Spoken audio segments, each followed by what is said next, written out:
다음은 10번 건채이 다자구 할머니. 옛날 어느 산속에 대나무 고개가 있었어요. 그곳엔 무서운 산적들이 살고 있었지요. 꼰잠마, 웃음이 아깝거든. 가진 걸 다 내놔. 산적들은 사람들의 돈과 물건을 몽땅 빼앗았지요. 그 마을 원님은 산적들을 잡으려고 했지만 깊은 산속에 숨어 살아서 찾을 수가 없었어요. 그러던 어느 날 웬 할머니가 찾아왔지요. 원님, 이 늙은이에게 산적을 잡을 좋은 방법이 있습니다. 무슨 방법이죠? 이러쿵저러쿵 쏘다 쏘다 이러쿵저러쿵 쏘다 쏘다. 어허, 그거 참 좋은 방법이군요. 그러니까 다자구는 산적들이 다 잠들었다는 뜻이고 들자구는 산적들이 다 잠들지 않았다는 뜻이지요. 그럼 할머니만 믿어 보겠습니다. 그 길로 할머니는 대나무 고개로 갔어요. 다자구야! 들자구야! 다자구야! 야야야! 들자구야! 야야야! 너무 시끄러웠던 산적들은 할머니를 찾아갔지요. 할멈, 왜 그리 소리를 질러대는 거요? 우리 큰아들 다자구와 작은아들 들자구를 잡고 있어.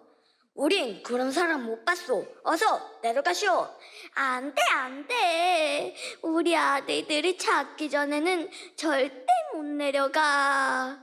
그럼 할머니, 내일이 두목 생일인데 맛있는 생일상 좀 차려주시오.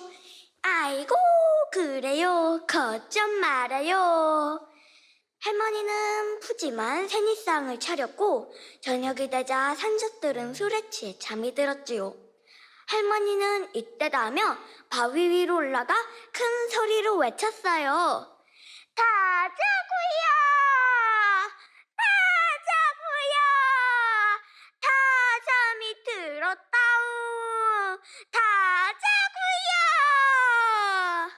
마침내 내가 왔다! 산적들을 잡아라! 에이구, 잘못했습니다. 모습만 살려주시시오. 위험을 무릅쓰고 도와준 할머니 덕분에 산적들을 몽땅 잡아들일 수 있었어요. 그 후로 마을 사람들은 평화롭고 행복하게 살았답니다. 다음은 3번 김민경. 동화 제목 먹으면 죽는 약. 옛날 한 서당에 꿀을 좋아하는 훈장님과 꾸러기 아이들이 있었어요. 훈장님은 늘 벽장 속에 꿀을 두고는 살짝 꺼내 먹었지요. 궁금한 학생들이 물어보았어요. 훈장님, 몰래 드시는 그게 무엇입니까? 그건 너희들이 먹으면 죽는 그런 약이란다. 어느 날 훈장님이 잠시 외출을 하게 되었어요. 금방 다녀올 테니 너희들은 하늘 천따지 잊고 있거라. 훈장님이 나가시자 꽤 많은 한아이가 말했어요. 얘들아, 우리 훈장님이 몰래 드신 그거 우리가 살짝 먹어볼까? 안 돼. 그건 먹으면 죽는 약이라고 하셨잖아. 그런 게 어딨니? 깨동이는 꿀빵을 꺼냈어요. 그리고는 냄새를 맡아보더니 냉큼 한 입을 먹었지요. 우와, 달고 맛있다. 깨동이의 말에 아이들은 모두 한 입씩 먹었고 금세 바닥이 나고 말았어요. 어떡하지? 큰일 났네. 꿀이 모두 사라졌어. 곰곰이 생각하던 깨동이가 갑자기 큰 소리로 외쳤어요.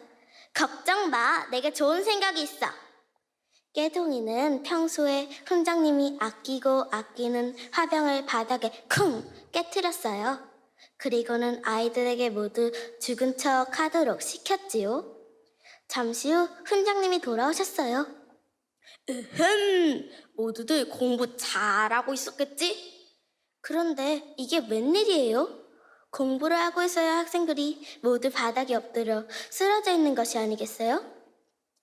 이게 도대체 무슨 일이냐?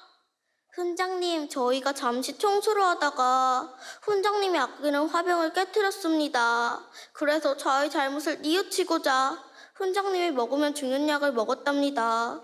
이제 조금 후면 저희들은 모두 죽게 되겠지요? 뭐라고? 자초지초를 알게 된 훈장님은 그만 얼굴이 빨개지고 말았답니다. 7번 문채빈. 동화 제목 우산개구리 푸르르. 우산 개구리 푸르르. 깊은 숲속 작지만 평화로운 연못이 있었어요. 그곳에는 노래 부르기를 좋아하는 개구리 왕자 푸르르가 살고 있었답니다. 푸르르는 매일 연못 바위 위에 앉아 깨꿀깨꿀 노래를 부르며 행복하게 살았어요. 그런데 어느 날 검은 구름이 몰려더니 비가 주룩주룩 내리기 시작했어요. 우와, 오늘은 진짜 비가 많이 오네. 푸르르는 놀라며 연못을 둘러봤어요. 친구들이 모두 비를 피해 숨어 있었어요. 이러면 놀 수가 없잖아. 우산이라도 있으면 좋을 텐데. 그때 푸르르 앞에 커다란 나뭇잎 하나가 툭 떨어졌어요. 이걸 우산처럼 쓰면 되겠는걸? 푸르르는 놀라며 나뭇잎을 머리 위에 들고 신나게 뛰기 시작했어요. 다람쥐야! 고슴도치야! 여우야! 같이 놀자. 내가 우산 가져왔어.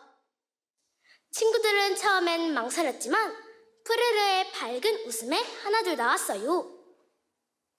푸르르는 나뭇잎 우산을 머리 위에 들고 이리저리 뛰어다니며 친구들을 챙겼어요.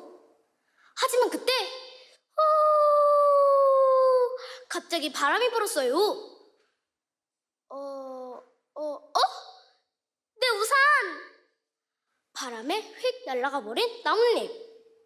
푸르르는 깜짝 놀랐고 친구들도 모두 풀이 죽었어요. 이젠 또 못 놀겠네. 친구들의 목소리도 축 처졌어요. 하지만 푸르르는 포기하지 않았어요. 그럼 이번엔 우리끼리 큰 우산을 만들어보자. 푸르르는 친구들과 힘을 합쳐 넓은 나뭇잎 여러 장을 엮고 튼튼한 나뭇가지로 손잡이도 만들었어요. 짜잔! 아주 커다란 우산 완성! 와, 진짜 멋지다!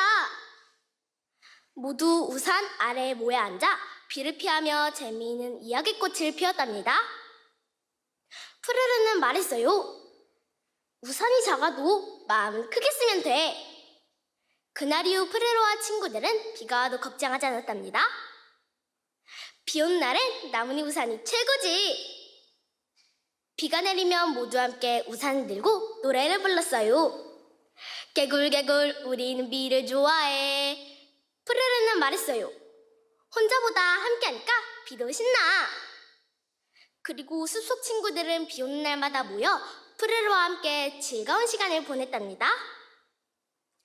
그렇게 깊은 숲속 연못에는 언제나 웃음소리와 노랫소리가 개굴개굴 울려 퍼졌어요.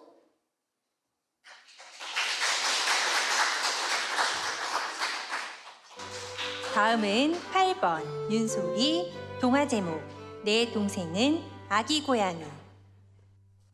햇살이 눈부시게 따사로운 어느 날 지혜는 거실에서 그림을 그리고 있었어요. 지혜가 제일 좋아하는 공주님도 그리고 공원에서 본 분홍색 꽃도 그려봤지만 어쩐지 혼자서 그리는 그림은 지루하게만 느껴졌어요. 그때 지혜를 부르는 엄마의 목소리가 들렸어요. 지혜야, 이 아기 고양이를 좀 봐봐. 정말 귀엽지? 우리 집 앞에서 슬프게 울고 있더구나. 아직 아기인데 엄마와 헤어지게 된 것 같아. 우리와 함께 지내면 어떨까? 작은 아기 고양이를 안고 있던 엄마가 지혜를 보며 말했어요. 난 고양이보다 동생이 있었으면 좋겠어요. 고양이는 그림도 같이 그릴 수 없고 놀이동산도 함께 갈 수 없잖아요. 게다가 고양이는 나와 이야기도 나눌 수 없다고요. 하고 말하며 고양이에게 하루 종일 눈길조차 주지 않았어요. 고양이가 살랑살랑 꼬리를 흔들며 다가와도 야옹야옹 귀여운 목소리로 울어도 지혜는 고양이에게 관심이 없었어요. 아유, 고양이는 정말 귀찮아. 그러던 어느 날 아기 고양이가 아픈지 평소와는 다르게 힘이 없어 보였어요. 혹시 내가 고양이와 잘 놀아주지 않아서 아픈 걸까? 고양이가 평소처럼 꼬리를 흔들며 다가오지도 않고 야옹야옹하는 소리도 어쩐지도 작게 들려. 지혜는 덜컥 걱정이 들기 시작했어요.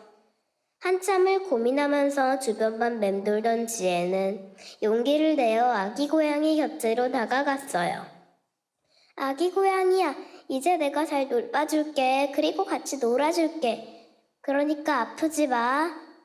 지혜는 고양이가 춥지 않도록 담요를 깔아주고 따뜻한 우유도 가져다 주었어요.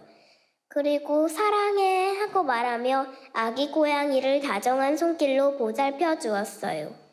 지혜의 보살핌 덕분인지 더 이상 아기 고양이는 아프지 않았어요. 어느덧 지혜와 고양이는 함께 공놀이도 하고 숨바꼭질도 할 수 있게 되었지요. 아기 고양이야, 너는 이제 내 동생이야. 엄마, 우리 이제 고양이를 지용이라고 부르는 거 어때요? 지혜가 고양이를 안으며 말했어요.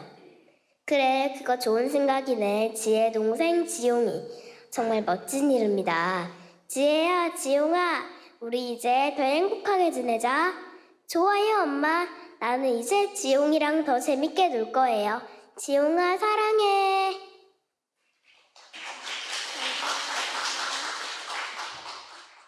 16번 윤수빈 동화 제목 쓰레기통 요정. 어느 날 아침 쓰레기통 요정이 태어났어요. 무지갯빛 날개가 반짝반짝, 머리에는 장난감 반지를 왕관처럼 썼죠. 손을 들어드려요. 아이고 머리나 깜짝이야. 희한하게 생긴 날벌레도 다 있네. 쓰레기를 버리러 나온 아주머니가 손을 휘휘 내저으며 들어가 버렸어요. 그때 아이가 울면서 다가왔어요. 엄마가 내 곰인형을 버렸대. 찾아줘. 잠깐만 기다려. 쓰레기통 요정은 쓰레기 뭉치 속으로 쑥 들어갔어요.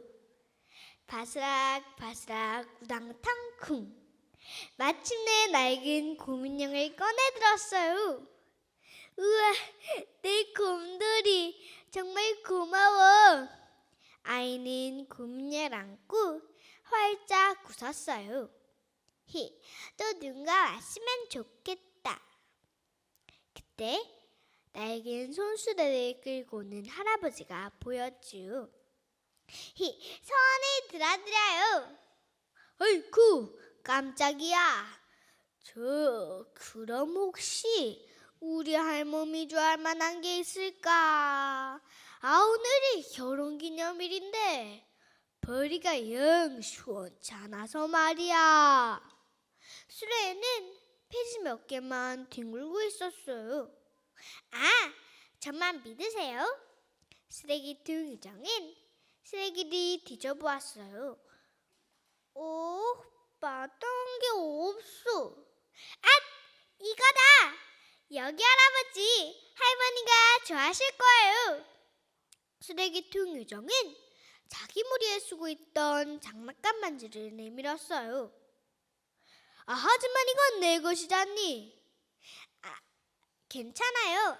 전 이거면 돼요. 쓰레기통 요정은 캔따기를 머리에 썼어요. 할아버지는 반지를 소중히 품 넣고 집으로 돌아갔어요. 그리고 할머니에겐 반지를 슬쩍 내밀었죠. 우리 결혼하는 거야. 아이고, 정말 곱네. 할아버지는 할머니 손을 꾹 잡았어요. 장난감 반지가 보석처럼 반짝였어요. 세상에는 시간의 빛바람 속에서도 반짝반짝 빛나는 게 있어요. 하지만 그 소중한 것을 무심코 버리기도 하죠. 그래서 쓰레기통 유정은 오늘도 씩씩하게 외쳐요. 소원을 들어드려요. 다음은 9번 이유주. 동화 제목 무지개 전화. 빈지나 전화엔 예쁜 이름이 있어요. 무지개 전화. 하지만 민지는 무지개 전화가 정말 싫었어요. 왜냐하면 전화만 울리면 엄마 민지를 두고 나가시니까요. 엄마, 나 받아쓰기 100점. 엄마가 또 없잖아. 시무룩해진 민지 눈에 파란 편지가 보였어요. 민지야, 앞으로 부푸는 언니가 산책을 가고 싶다는구나. 빨리 다녀올게. 이게 다 무지개 전화 때문이야. 그런데 빨리 오겠다던 엄마는 밤이 늦어서야 돌아오셨지요. 글쎄 몇 달이나 밖에 못 나갔대요. 어찌나 좋아하던지. 그럼 누군가에게 도움이 되는 건 즐거운 일이지. 요즘 들어 아빠도 엄마를 닮아가고 있는 것 같았어요. 며칠 후 학교에서 돌아와 보니 또 파란 편지만 있는 거예요. 민지야, 엄마 대신 무지개 전화 부탁해. 엄마는 민지를 믿는다. 어휴, 이 전화는 왜 고장도 안 나는 거야? 화가 난 민지가 전화 코드를 휙 뽑아버렸어요. 그런데 참 이상하지요? 아무리 딴청을 부려도 자꾸만 무지개 전화로 마음이 가는 거예요. 엄마는 민지를 믿는다. 엄마 목소리가 들리는 것 같았지요. 좋아, 코드만 꽂아주는 거야. 절대로 받진 않을 거다 뭐. 민지가 코드를 꽂는 순간 기다렸다는 듯이 전화벨이 울렸어요. 따르릉 따르릉.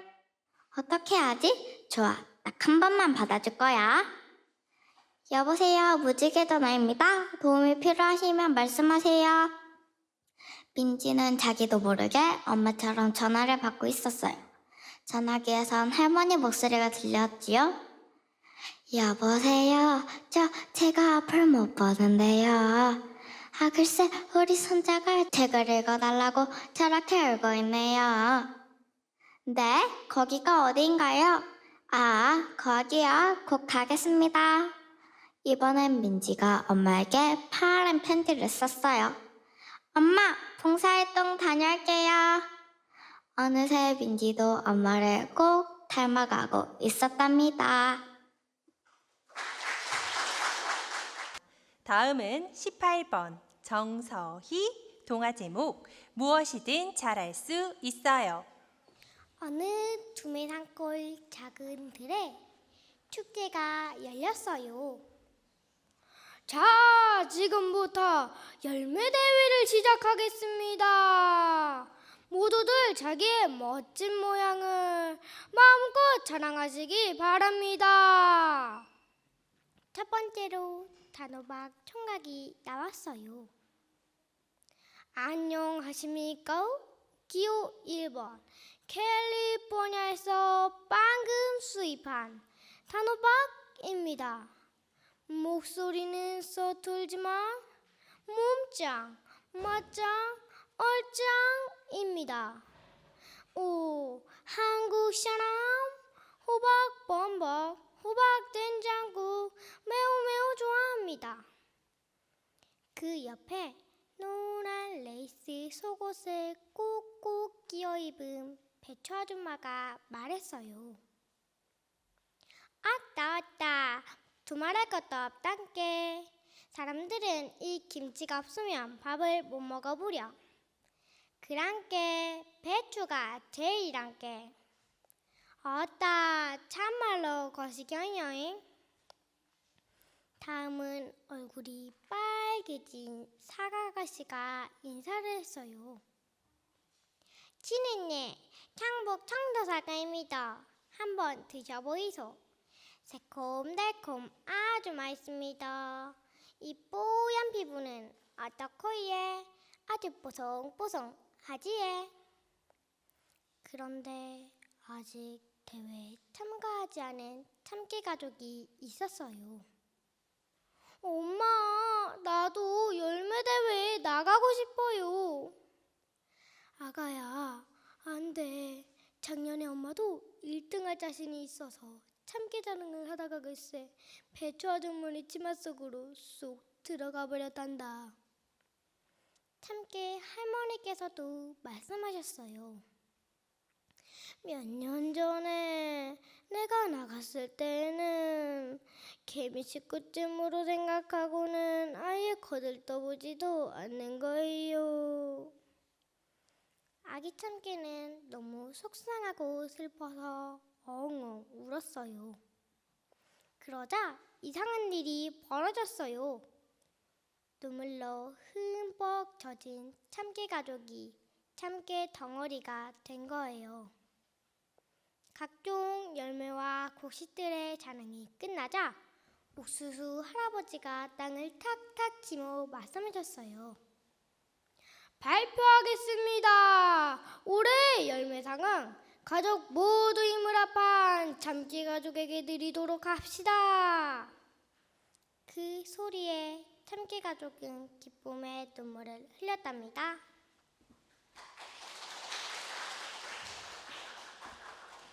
19번 정수빈. 동화 제목 흉내쟁이 도깨비. 옛날 어느 산골에 김서방이 살고 있었어요. 비가 부슬부슬 내리는 밤이었어요. 에그, 이렇게 쓸쓸한데 혼자 있으니 잠이 오지 않는구먼. 그때 김서방 귀에 이상한 소리가 들리는 거예요. 에그, 이렇게 쓸쓸한데 혼자 있으니 잠이 오지 않는구먼. 김서방은 잘못 들은 줄 알고 더 큰 소리로 말했어요. 오순도순, 정답게 얘기할 아내라도 있다면 얼마나 좋을까. 오순도순, 정답게 얘기할 아내라도 있다면 얼마나 좋을까. 김서방은 자리에서 벌떡 일어나 주위를 두리번거렸어요. 누구냐? 도대체 어떤 놈이 따라하는 게냐? 누구냐? 도대체 어떤 놈이 따라하는 게냐? 김서방이 가만히 들어보니 천장에서 나는 소리였어요. 대대보 위에 도깨비가 넙죽 엎드려 김서방을 내려다보고 있는 게 아니겠어요? 다음날도 그 다음날도 도깨비는 딱 버티고 돌아가지 않았지요. 제발 너희 집으로 돌아가라. 응. 제발 너희 집으로 돌아가라. 응. 하지만 도깨비는 돌아갈 생각은커녕 심수까지 부리는 거였어요. 그러던 어느 날 김서방에게 꽃님이라는 각시가 생겼어요. 우리 각시 참 곱다. 우리 각시 참 곱다. 하지만 여전히 도깨비가 따라하는 거예요. 꽃님이는 도깨비가 무서웠지만 자꾸 못세게 구는 도깨비를 내쫓을 방법을 생각했어요. 도깨비와 함께 살 순 없어. 꽃님이는 김서방 귀에 대고 속삭였어요. 서방님, 우리 아무 말도 하지 않고 지내기로 해요. 아셨죠? 응, 알았어. 도깨비는 김서방과 꽃님이가 앉아만 있으니까 너무 심심했어요. 김서방, 왜 아무 말도 안 하는 건데? 나 심심하다. 옛날처럼 말 좀 해주라. 도깨비는 약이 올랐어요. 옳지, 심술이나 실컷 부려서 꽃님이를 쫓아내야겠다. 도깨비는 쌀 대신에 냄새나는 누런 쌀만 항아리에 가득 담아 놓았어요. 이게 웬 횡재야? 난 제일 싫은 게 흰쌀밥에 고깃국인데 내가 좋아하는 누런살이 가득하네. 서방님도 주지 말고 나 혼자 다 먹어야지. 그러자 도깨비는 꽃님이가 지어놓은 누런 밥 대신 쌀밥하고 고깃국을 갖다 놓았어요. 며칠이 지나 김서방과 꽃님이가 집에 돌아와 보니 온 집안에 똥이 널려있지 뭐예요. 도깨비가 새똥 개똥, 똥이란 똥은 죄다 김서방 집에 갖다 놓은 것이었지요. 우와, 집에 똥이 가득하면 풍년이 든다는데 이제 우린 부자예요. 쓸모없는 돈으로 가득 차면 난 집에 나갔을 거예요. 다음날 아침이었어요. 온 집안이 돈으로 가득 차 있지 뭐예요. 도깨비가 똥을 말끔하게 지우고 대신 돈을 갖다 놓은 것이었지요. 김서방과 꽃님이는 마을로 내려와 도깨비 이야기로 웃음꽃을 피우며 행복하게 살았답니다. 20번 정아린. 동화 제목 요건 내 떡. 옛날 어느 마을에 떡을 무척 좋아하는 욕심 많은 할아버지와 할머니가 살고 있었어요. 할아버지와 할머니는 티격태격 다투는 일이 많았어요. 영감, 작년에 먹었던 송편 생각나요? 그럼 쫄깃쫄깃 참 맛있었지. 그때 옆집에서 이쁜이가 찾아왔어요. 할머니 계세요? 우리 집 아기씨 100일 떡이에요. 할아버지 많이 드세요. 맛있는 떡을 보자 할아버지는 더럭 욕심이 났지요. 할멈, 이 떡은 내 거야. 이쁜이가 나갈 때 할아버지 많이 드세요 했잖아. 뭐라 카노? 이쁜이가 들어올 때 할머니 계세요 하고 내를 찾았다 아이가. 그러니까 내 거야. 할아버지와 할머니는 떡이 서로 자기 것이라 우기다가 말 안 하기 내기를 하기로 했어요. 하나, 둘, 셋, 이렇게 하여 할아버지와 할머니는 벙우리처럼 입을 굳게 다물고 멀뚱멀뚱 앉아 있었어요. 저 할멈 고집도 세지. 내가 질 줄 알고? 아이고마, 저 영감탱이 보래. 욕심도 많지. 나도 절대 질 수 없지. 그러자 한밤이 되었어요.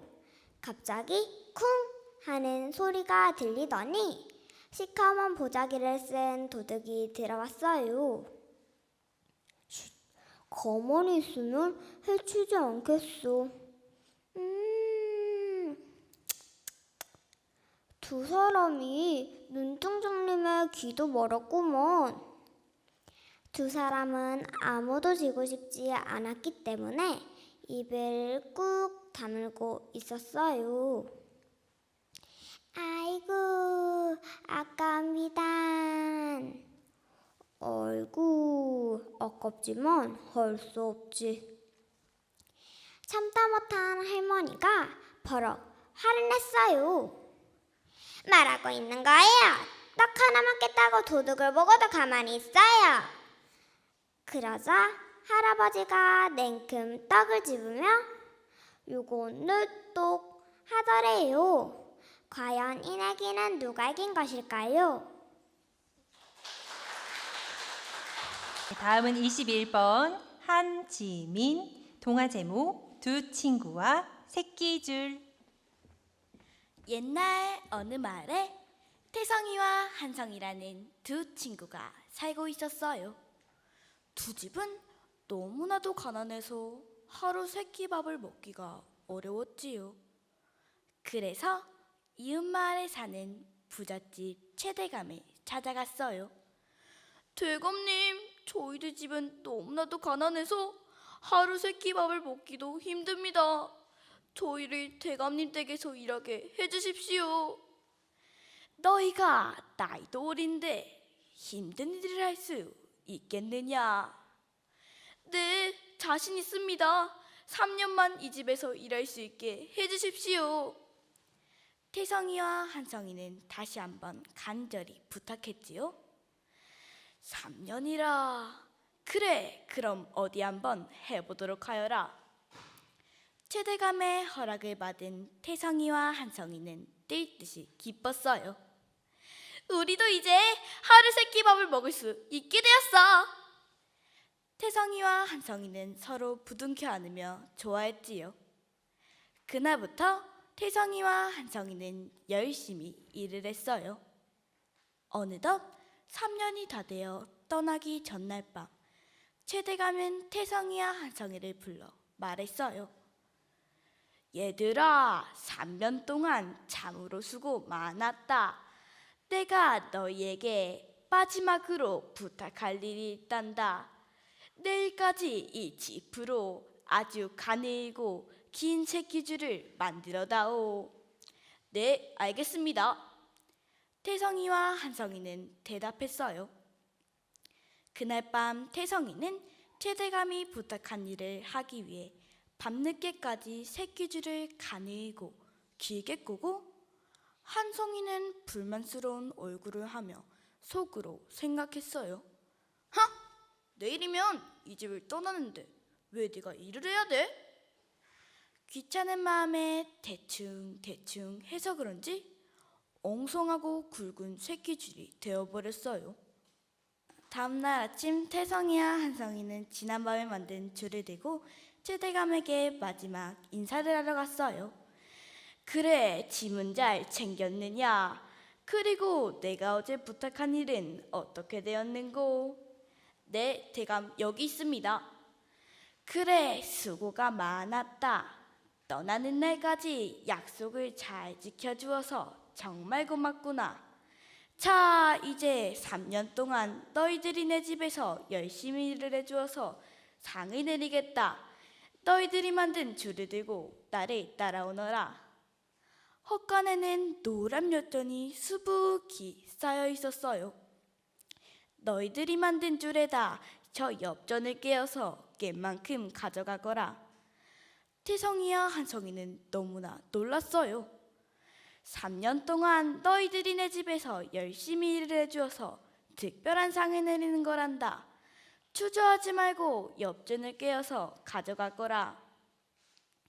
태성이와 한성이는 자신이 만든 새끼줄에다 엽전을 깨기 시작했어요. 태성이는 대감이 부탁한 대로 새끼줄을 가늘고 길게 만들었기 때문에 많은 엽전을 가져갈 수 있었어요.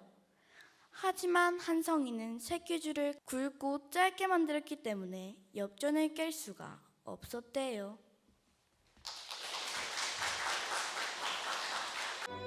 다음은 11번 허율, 동화 제목 깜빡깜빡 영감님.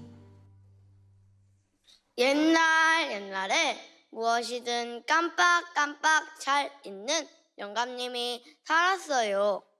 내가 세수를 했나? 안 했나? 내가 밥을 먹었던가? 이렇게 영감님은 늘 깜빡깜빡했지요. 그러던 어느 날 영감님 집에 새 일꾼이 들어왔어요. 안녕하세요. 지는 배서방이라고 하구만요. 앞으로 열심히 일하겠시요. 그래. 반갑네, 배서방. 배서방은 영감님이 친절하다고 생각하며 기뻐했어요. 하지만 그 기쁨도 잠시 일이 시작되자마자 영감님이 자꾸 물어보는 거예요. 자네가 누구라고?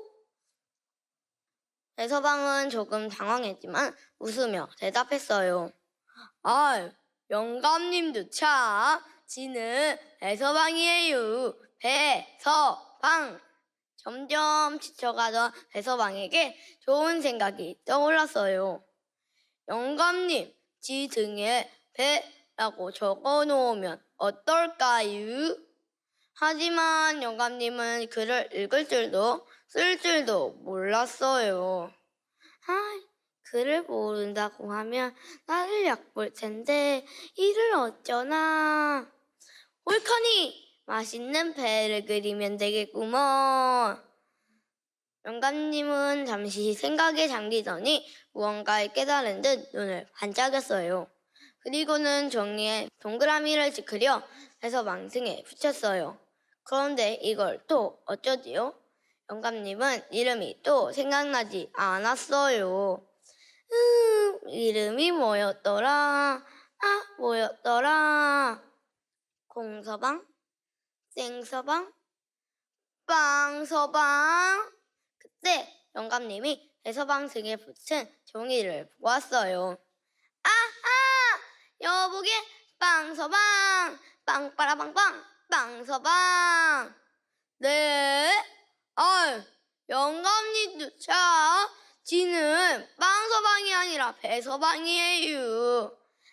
내가 배꼽지를 그리는 걸 깜빡했네 그려.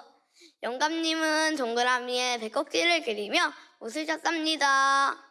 감사합니다.